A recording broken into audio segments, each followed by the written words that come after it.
നമസ്കാരം. അംചി മുംബൈയുടെ മറ്റൊരു എപ്പിസോഡിലേക്ക് ഏവർക്കും സ്വാഗതം. ഓണലഹരിയിലാണ് മുംബൈ നഗരം.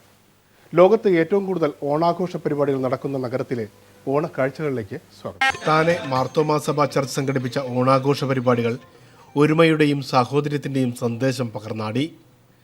രാവിലെ നടന്ന കുർബാനയോടെ പരിപാടികൾക്ക് തുടക്കമായി.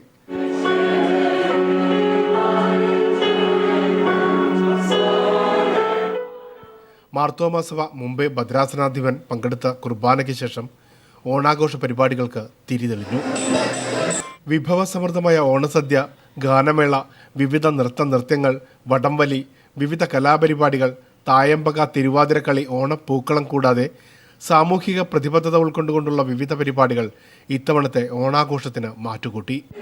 ഓണക്കാലമായാൽ ഊഞ്ഞാൽ ആടിയിരുന്ന ബാല്യകാലത്തെ മധുരസ്മരണകൾ നുകരാൻ നഗരത്തിന്റെ പരിമിതി ഇവിടെ തടസ്സമായില്ല.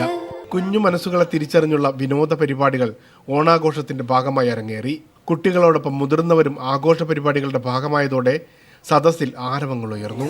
പ്രായഭേദമന്യേ എല്ലാവരും ചേർന്ന് ആഘോഷമാക്കുകയായിരുന്നു മാർത്തോമാ സഭ സംഘടിപ്പിച്ച ഓണപരിപാടികൾ. തിരുവോണം ഒരു ദേശീയോത്സവമാണെന്നും സമത്വസുന്ദരമായ ഒരു ദേശത്തെയും ഐക്യം നിറഞ്ഞു തുളുമ്പുന്ന കൂട്ടായ്മയുടെയും ഉത്സവമായിരുന്നുവെന്ന് മാർത്തോമാ സഭ മുംബൈ ഭദ്രാസനാധിപൻ ബിഷപ്പ് ഗീവർഗീസ് മാർ തിയോഡോഷ്യസ് പറഞ്ഞു. തിരുവോണം ഒരു ദേശീയ ഉത്സവമാണ്. സമത്വസുന്ദരമായ ഒരു ദേശത്തെയും ഐക്യം നിറഞ്ഞ തുളുമ്പുന്ന ഒരു സമൂഹത്തെയും തിരുവോണം പ്രതിനിധീകരിക്കുന്നു. ഓണത്തിന്റെ സന്ദേശം ഈ കാലഘട്ടത്തിൽ പ്രസക്തിയുള്ളതാണെന്നും അദ്ദേഹം അഭിപ്രായപ്പെട്ടു. വർഗീയതയും വിദ്വേഷവും വർദ്ധിച്ചു വരുന്നതായിട്ടുള്ള ഈ കാലഘട്ടത്തിൽ വർഗീയതകൾക്കപ്പുറമായി ജനങ്ങളെ ഒരുമിച്ച് കാണുവാൻ തക്കവണ്ണം എല്ലാവരും ദൈവ മുമ്പാകെ മക്കളാണ് എന്നുള്ള ധാരണയിൽ പരസ്പരം സാഹോദര്യ ബന്ധം പുലർത്തി ജീവിപ്പാനായിട്ട് താല്പര്യപ്പെടേണ്ട ഒരു കാലഘട്ടത്തിലാണ് ഓണം ആഘോഷിക്കുന്നത്. അതുകൊണ്ട് തന്നെ ഓണത്തിൻ്റെ സന്ദേശം കൂടുതൽ പ്രസക്തി ഉള്ളതായിട്ട് തീരുന്നു. താനെ മാർത്തോമാ സഭയുടെ നേതൃത്വത്തിലുള്ള നവോദയ സ്പെഷ്യൽ സ്കൂളിലെ ഭിന്നശേഷിക്കാരായ കുട്ടികളെ സംസ്ഥാന തലത്തിൽ നേടിയ വിജയത്തിൽ അനുമോദിച്ചു. നവോദയ മൂവ്മെൻറ്റ് മാർത്തോമാ സ്പെഷ്യൽ സ്കൂളിൽ നിന്നുള്ള കുഞ്ഞുങ്ങൾ ഡിസ്ട്രിക്ട് ലെവൽ കോമ്പറ്റീഷനിൽ വിജയിച്ച കുഞ്ഞുങ്ങൾക്ക് അനുമോദനങ്ങൾ നൽകുവാനും അവരെ ആദരിക്കുവാനും ഇടവയായിട്ട് ഞങ്ങൾ. മറുനാട്ടിലെ മലയാളികൾക്ക് ഇതൊരു കൂട്ടായ്മയുടെ ആഘോഷമാണെന്നും ഇവരെല്ലാം അഭിപ്രായപ്പെട്ടു.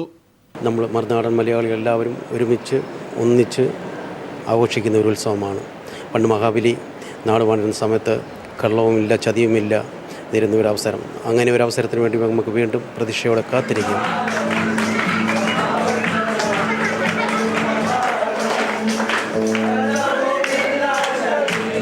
കേരളത്തിൻ്റെ മാത്രമല്ല ലോകം മുഴുവൻ ശാന്തിയും സമാധാനവും പ്രദാനം ചെയ്യുന്നതിന് വേണ്ടി ലോകത്തെമ്പാടുമുള്ള ജനങ്ങൾ തിരുവോണം ആഘോഷിക്കണം. അതുകൊണ്ട് മാത്രമേ മാനവീയ ജനതയ്ക്ക് നന്മയും ഐശ്വര്യവും ഉണ്ടാകുകയുള്ളൂ.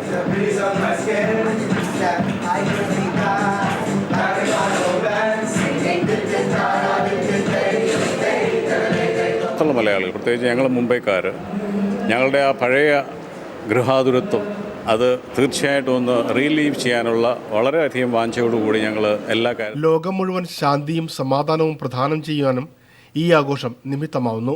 അന്ധകാരം നിറഞ്ഞ ലോകത്തിലാണ് നമ്മൾ ജീവിക്കുന്നതെന്നും ഓണം പോലുള്ള വിശേഷാൽ ആഘോഷങ്ങൾ നമുക്ക് നല്ല സന്ദേശങ്ങളാണ് പകർന്നു നൽകുന്നതെന്നും charms group director Roy John Mathew പറഞ്ഞു. അന്ധകാരം നിറഞ്ഞ ഒരു ലോകത്തിലാണ് ഇപ്പോൾ ജീവിക്കുന്നത്. മഹാബലിയുടെ ആ വിഷൻ ഇപ്പോൾ നമുക്ക് സാഫല്യമാകുന്നില്ല. അദ്ദേഹത്തിൻ്റെ ആ വിഷൻ ലോകത്ത് ഒന്നിച്ച് എല്ലാ മനുഷ്യരും ഒരുപോലെ നിന്നുകൊണ്ട് ഇങ്ങനത്തെ പല ഓണങ്ങളും വിവിധ കലാപരിപാടികളുടെ ഓണാഘോഷത്തിന് പരിസമാപ്തിയായി.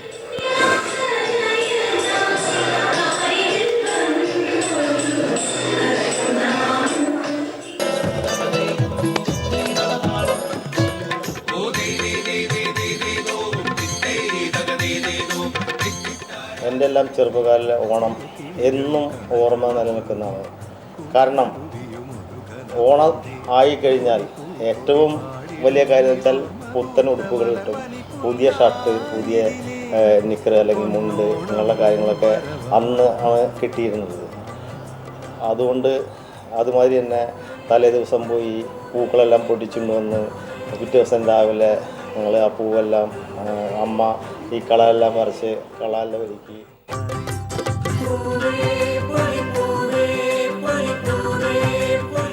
എൻ്റെ എല്ലാം കുട്ടിക്കാലത്ത് അത്തം തൊട്ട് തന്നെ ഓണം തുടങ്ങും ഞങ്ങൾക്ക്. അന്ന് തൊട്ട് തന്നെ അമ്മ ചാണകം മെഴുകിയിട്ടാണ് കളം വരയ്ക്കുന്നത്. അതിൽ പൂവ് നമ്മൾ ഇപ്പോഴൊക്കെ എന്ന് വെച്ചിട്ടുണ്ടെങ്കിൽ കടയിൽ നിന്ന് വാങ്ങിക്കുന്ന പൂവിട്ടാണ് കളം ഒരുക്കിയിരുന്നത്. പക്ഷേ അന്നൊക്കെ ഞങ്ങളുടെ വീട്ടിലുണ്ടാകുന്നതും അയൽപക്കത്തെ വീട്ടിലുണ്ടാകുന്ന ചെത്തി, ജമന്തി, റോസാപ്പൂവ്, ചെമ്പരത്തി. ഓണത്തിന് എൻ്റെ കൂട്ടുകാരൻ അവിടുന്ന് അവരുടെ ഫോട്ടോ അയച്ചു തന്നു. അവരിത് സദ്യ കൊണ്ടാണ്. അപ്പോൾ ഞങ്ങൾ കണ്ട ഡിഫറൻസ് പറഞ്ഞാൽ ഞങ്ങൾ ഇവിടെ വാഴയില തന്നെ ഉപയോഗിക്കണേ, അവിടെ പേപ്പർ വാഴയിലയാണ് ഉപയോഗിക്കുന്നത്.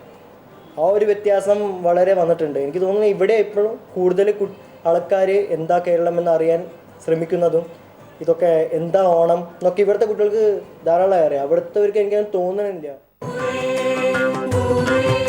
ഞങ്ങളിവിടെ 10 അത്തം തൊട്ട് പൂക്കളം ഇടലും 10 ദിവസം ഫുള്ള് എൻ്റെ ഫ്രണ്ട്സും അച്ഛൻ അമ്മയും എല്ലാവരും കൂടി ഞങ്ങൾ പൂക്കളിടുക. തൃക്കാക്കരപ്പൻ എന്താ അവർ ഒന്നും അറിയില്ലായിരുന്നു അവർക്ക്. അത് ഞങ്ങൾ ഫുള്ള് അവർക്ക് കാണിച്ചു കൊടുത്തു.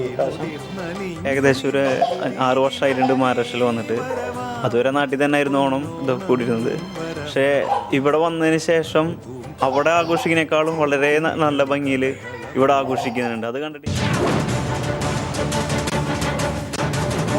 ഏവർക്കും സ്വാഗതം.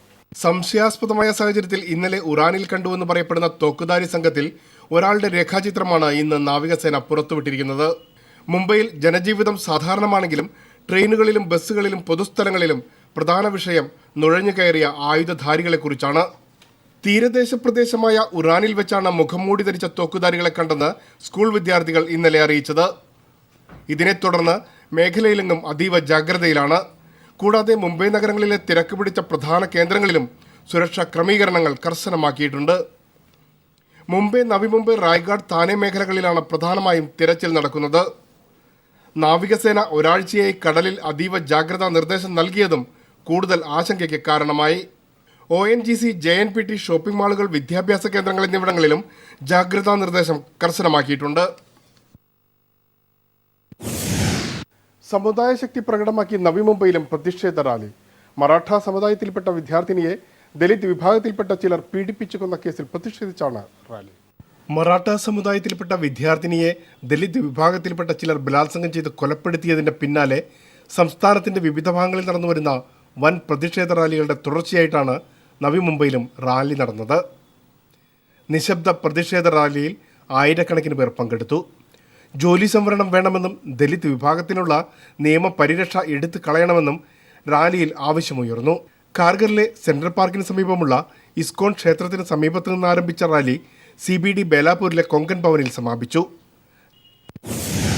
വിവാദങ്ങൾ ഉൽപ്പാദിപ്പിക്കുന്ന സംസ്ഥാനമായി കേരളം മാറിയെന്നും ശ്രീനാരായണ ഗുരു ദൈവമാണോ അല്ലയോ എന്നതാണ് പുതിയ വിവാദമെന്നും income tax deputy commissioner Jyothish Mohan IRS. Sreenarayana മന്ദിരസമിതിയുടെ ആഭിമുഖ്യത്തിൽ ചെമ്പൂരിൽ സംഘടിപ്പിച്ച ശ്രീനാരായണ ഗുരു ജയന്തി ആഘോഷത്തോടനുബന്ധിച്ച് നടന്ന പൊതുസമ്മേളനത്തിൽ പങ്കെടുത്ത് സംസാരിക്കുകയായിരുന്നു അദ്ദേഹം. എല്ലാം വലിയ ചർച്ചയാണല്ലോ, നാട്ടിലെല്ലാം ചർച്ചയാണ്. കുറെ നാളുകള് ലക്ഷക്കണക്കിന് ജനങ്ങൾ ഗുരുവിനെ ദൈവമായി ആരാധിക്കുന്നുവെന്നും അതിനെ ആർക്കും തടയാനാകില്ലെന്നും ചെമ്പൂരിൽ സംഘടിപ്പിച്ച സമ്മേളനത്തിൽ വിശിഷ്ടാതിഥിയായി എത്തിയ ജ്യോതിഷ് മോഹൻ അഭിപ്രായപ്പെട്ടു. ഗുരുദേവൻ ഈ ലോകത്തിന്റെ ദൈവമാണ്. എല്ലാവർക്കും ശാന്തിയും സമാധാനവും നിലനിർത്താൻ വേണ്ടിയിട്ട് പറഞ്ഞ അല്ലെങ്കിൽ അതിനു വേണ്ടിയിട്ടൊരു സന്ദേശം ഇന്നിപ്പോൾ ഗുരുദേവന്റെ ഇതൊക്കെ സ്റ്റഡി ചെയ്തുകൊണ്ടിരിക്കുകയാണ് UN ഒക്കെ. ഒരു ഗുരുക്കന്മാരും ആചാര്യന്മാരും താൻ ദൈവമാണെന്ന് പറയാറില്ലെന്നും അവരുടെ സത്കർമ്മങ്ങൾ കണ്ട് ജനങ്ങൾ അവരെ ആരാധിക്കുകയാണ് ചെയ്യുന്നതെന്നും ജ്യോതിഷ് മോഹൻ വ്യക്തമാക്കി. ആരും സ്വയം വന്ന ദൈവം എന്ന് പറഞ്ഞിട്ടില്ല. അത് കൃഷ്ണദേവനാണെങ്കിലും ബുദ്ധദേവനാണെങ്കിലും നമ്മുടെ ഗുരുദേവനാണെങ്കിലും സ്വയം ദൈവം എന്ന് ആരും പറഞ്ഞില്ല. അവരുടെ സൽക്കർമ്മങ്ങളും അവർ കാട്ടിത്തന്ന പാതയും ഫോളോ ചെയ്ത നമ്മളെപ്പോലുള്ളവർ അവരാണ് നമ്മുടെ ദൈവം എന്ന് വിശ്വസിച്ച് പിന്നീട് അവരെ ആരാധിച്ചു. മാതാപിതാ ഗുരുദൈവം എന്നൊക്കെ വിശ്വസിക്കുന്ന ഒരു സമൂഹത്തിൽ ഗുരുവിനെ ദൈവമായി വിശ്വസിക്കുവാനുള്ള സ്വാതന്ത്ര്യം ഓരോ പൗരനുമുണ്ടെന്നും അദ്ദേഹം പറഞ്ഞു. ദൈവം ആരാണെന്ന് തീരുമാനിക്കേണ്ടതൊക്കെ നമ്മൾ ഓരോരുത്തരെയും ഓരോ വ്യക്തിയിലും അധിഷ്ഠിതമാണ്. ശ്രീനാരായണ ഗുരു ലോകമാകെ ആരാധിക്കപ്പെടേണ്ട ഈശ്വര അവതാരം തന്നെയാണെന്നും ഇതിലാർക്കും സംശയം തോന്നേണ്ട കാര്യമില്ലെന്നും മുഖ്യാതിഥി Salesians College principal reverend father George Chadathil വ്യക്തമാക്കി. ജീസസ് ക്രൈസ്റ്റ് കഴിഞ്ഞിട്ട് ഇപ്പം ഒരു ഇസ്രായേൽ ജനത തിരഞ്ഞെടുക്കപ്പെട്ട ജനതയായിട്ട് ലോകം ഇന്ന് കാണുന്നെങ്കിൽ നാരായണ ഗുരുവിൻ്റെ ജനത തിരഞ്ഞെടുക്കപ്പെട്ട ജനതയായിട്ട് നമ്മൾ തിരഞ്ഞെടുക്കപ്പെട്ട ജനമായിട്ട് ഒരു പ്രത്യേക ദൗത്യം ലോകത്തിൽ നിർവഹിക്കുവാൻ വേണ്ടി നമ്മളെ ഓരോരുത്തരെയും വിളിച്ചിട്ടുണ്ട്, ക്ഷണിച്ചിട്ടുണ്ട് എന്ന് നമ്മൾ മനസ്സിലാക്കുകയും ചെയ്യുകയാണെങ്കിൽ ക്രിസ്തീയ മതത്തിന്റെ ചട്ടക്കൂടുകൾക്കുള്ളിൽ ജനിച്ച് ജീവിക്കുന്ന തന്റെ 9ാമത്തെ വയസ്സിലാണ് ശ്രീനാരായണ ഗുരുവിനോട് ആത്മീയ ബന്ധം തുടങ്ങിയതെന്നും ഫാദർ ജോർജ് ചടത്തിൽ പറഞ്ഞു. രാവിലെ ഗുരുപൂജയോടെ തുടക്കമിട്ട ആഘോഷ പരിപാടികളിൽ നഗരത്തിലെ 29 യൂണിറ്റുകളിൽ നിന്നായി ആയിരക്കണക്കിന് ഗുരുഭക്തർ പങ്കെടുത്തു. സമിതി പ്രസിഡന്റ് എൻ ശശിധരന്റെ അധ്യക്ഷതയിൽ നടന്ന സമ്മേളനത്തിൽ സമിതി ചെയർമാൻ MI ദാമോദരൻ സ്വാഗതം പറഞ്ഞു. സെക്രട്ടറി NS സലീംകുമാർ അതിഥികളെ പരിചയപ്പെടുത്തി. സാംസ്കാരിക സമ്മേളനത്തിന് ശേഷം വിവിധ യൂണിറ്റുകളിൽ നിന്നുള്ള കലാപരിപാടികളുടെ മത്സരങ്ങളും അരങ്ങേറി. ഗുഡ്വിൻ ചാരിറ്റബിൾ ട്രസ്റ്റ് സംഘടിപ്പിച്ച അവയവദാന ബോധവൽക്കരണ പരിപാടിയുടെ പ്രതിനിധി സമ്മേളനം ജനപങ്കാളിത്തം കൊണ്ട് ശ്രദ്ധേയമായി. താനെയിൽ നടന്ന യോഗത്തിൽ സാമൂഹിക സാംസ്കാരിക രംഗത്തെ പ്രമുഖർ പങ്കെടുത്തു.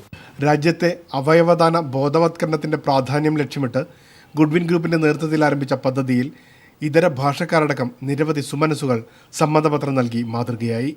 നഗരത്തിലെ സന്നദ്ധ സംഘടനകൾ കൂടാതെ വിവിധ സാമൂഹിക സാംസ്കാരിക സംഘടനകളുടെ സഹകരണത്തോടെയാണ് ഇന്ത്യ കണ്ട ഏറ്റവും വലിയ അവയവദാന പ്രചാരണത്തിന് ഗുഡ്വിൻ ചാരിറ്റബിൾ ട്രസ്റ്റ് നേതൃത്വം നൽകുന്നത്. പോയ വർഷം ഫെബ്രുവരിയിൽ മുംബൈയിലെ ഉപനഗരമായ ഡോംബിവിലിയിൽ തുടക്കമിട്ട അവയവദാന പ്രഖ്യാപന പരിപാടികളിലൂടെ ഇതിനകം 70,000-ലധികം പേരാണ് സമ്മതപത്രം നൽകി ഈ മഹത് കർമ്മത്തിന്റെ ഭാഗമായതെന്ന് ഗുഡ്വിൻ ഗ്രൂപ്പ് മേധാവികളായ സുനിൽ കുമാറും സുധീഷ് കുമാറും പറഞ്ഞു. सब लेडीज जन सब मिलके एक टीम वर्क करने पड़ेगा, तभी अपन को इंडिया एक विदाउट ब्लाइंड का एक गुडविन चैरिटेबल ट्रस्ट में अभी ऑर्गन डोनेट करने के लिए 70,000 पीपल्स अभी हमारा गुडविन चैरिटेबल ट्रस्ट में अभी क्लब में आ गया. താനെയിൽ സംഘടിപ്പിച്ച പ്രതിനിധി യോഗത്തിൽ 100 കണക്കിന് സംഘടനാ ഭാരവാഹികൾ പങ്കെടുത്തു. മഹാരാഷ്ട്രയിലും കേരളത്തിലുമായി 1 ലക്ഷത്തോളം അവയവദാന സമ്മതിദായകരെ സ്വരൂപിക്കുകയും 5 ലക്ഷത്തോളം ജനങ്ങളിൽ അവയവദാനത്തിന്റെ ആവശ്യകതയുടെ സന്ദേശം എത്തിക്കുകയുമാണ് ലക്ഷ്യമിടുന്നതെന്നും ഇവർ പറഞ്ഞു. ഈ മഹത് കർമ്മത്തിനായുള്ള ചെലവുകളെല്ലാം വഹിക്കുന്നത് ഗുഡ്വിൻ ചാരിറ്റബിൾ ട്രസ്റ്റാണെന്നും ഇവർ വ്യക്തമാക്കി. സാമൂഹിക സാംസ്കാരിക രംഗത്തെ പ്രമുഖരും വിവിധ സംഘടനകളെ പ്രതിനിധീകരിച്ച് 100 കണക്കിന് പ്രവർത്തകരും ചടങ്ങിൽ പങ്കെടുത്തു. മധുര സംഗീതത്തിന്റെ ഈണത്തിൽ മതിമറന്ന് മുംബൈയിലെ സംഗീതാസ്വാദകർ.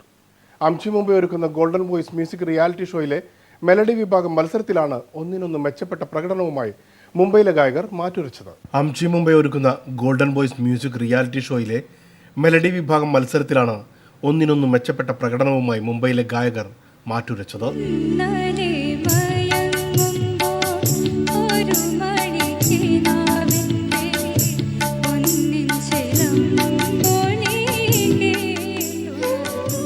പ്രളയപയോധിയിൽ ഉറങ്ങിയുണർന്നൊരു പ്രഭാമയൂഖമേ കാലമേ പ്രകൃതി. രാവിലെ തുടങ്ങിയ മത്സരങ്ങൾ വൈകുന്നേരത്തോടെ പര്യവസാനിക്കുമ്പോൾ മെച്ചപ്പെട്ട 10 ഗായകരെ തിരഞ്ഞെടുക്കുക എന്നത് ഒരു വെല്ലുവിളിയായിരിക്കുമെന്ന് വിധികർത്താക്കളായ പ്രശസ്ത ഗായകർ കാവാലം ശ്രീകുമാറും പിന്നണി ഗായിക പ്രീതയും പറഞ്ഞു.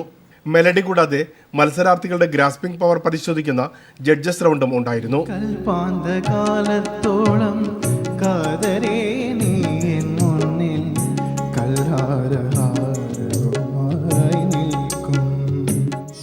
പ്രായഭേദമന്യേ പങ്കെടുത്ത 20 മത്സരാർത്ഥികളിൽ നിന്നും തിരഞ്ഞെടുക്കുന്ന മികച്ച 10 പേർക്കായിരിക്കും അടുത്ത ഘട്ടത്തിൽ വേദിയൊരുങ്ങുക. Jyothy Laboratories chairman MP Ramachandran മുഖ്യാതിഥിയായിരുന്നു. 15ാമത്തെ കേരള സംസ്ഥാനമെന്ന് വിളിക്കാവുന്ന മുംബൈ മലയാളികളിൽ അവരുടെ മക്കളിൽ ഉള്ള സരസ്വതി ദേവിയെ പൂവിട്ട് പൂജിച്ച് ഇവിടെ അരങ്ങത്ത് കൊണ്ടുവരാനായിട്ട് ഈ സംഗമത്തിന് എത്ര ആശംസ നേർന്നാലും മതിയാവില്ല. ഗുഡ്വിൻ ഗ്രൂപ്പ് മേധാവികളായ സുനിൽ കുമാർ, സുധീഷ് കുമാർ എന്നിവർ വിശിഷ്ടാതിഥികളായിരുന്ന ചടങ്ങിൽ income tax deputy commissioner Jyothish Mohan IRS, doctor Oommen David, Lion Kumaran Nair, NK Bhupesh Babu, Srikanth Nair, Sasikumar Nair, EP Vasu തുടങ്ങി സാമൂഹിക സാംസ്കാരിക രംഗത്തെ പ്രമുഖർ മത്സരാർത്ഥികൾക്ക് ആശംസകളുമായി എത്തി.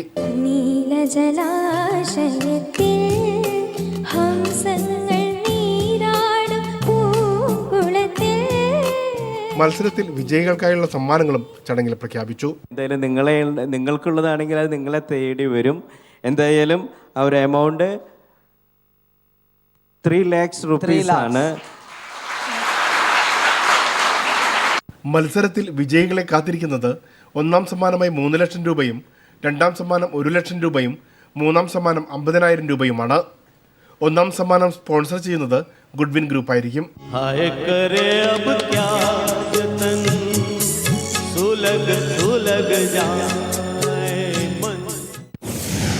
വേലയും പൂരവും നിറച്ചാർത്തണിയിക്കുന്ന പാലക്കാടിന്റെ സ്വന്തം കന്യാർകളിക്കായി മുംബൈയിൽ ആദ്യമായി വേദിയൊരുങ്ങുന്നു. പാലക്കാടിന്റെ ഗ്രാമീണ സൗന്ദര്യം നിറഞ്ഞു നിൽക്കുന്ന കന്യാർകളി നാടും കടന്ന നഗരത്തിന്റെ വേദിയിൽ അരങ്ങേറുന്നു. വേലയും പൂരവും നിറച്ചാർത്തണിയിക്കുന്ന നിളയുടെ നാടിന്റെ സ്വന്തം കന്യാർകളിക്കായി മുംബൈ വേദിയൊരുങ്ങുന്നു. കുരുത്തോലയും മാവിലയും കൊണ്ട് രൂപകൽപ്പന ചെയ്ത പ്രത്യേക പന്തലിലായിരിക്കും മേള അരങ്ങേറുക. സെപ്റ്റംബർ 25-ന് കല്യാൺ ഈസ്റ്റിലെ മോഡൽ സ്കൂൾ അങ്കണത്തിൽ നടക്കുന്ന കന്യാർകളിയിൽ മുംബൈയിലെ കലാകാരന്മാരും കേരളത്തിൽ നിന്നെത്തുന്ന പ്രഗത്ഭരും പങ്കെടുക്കും.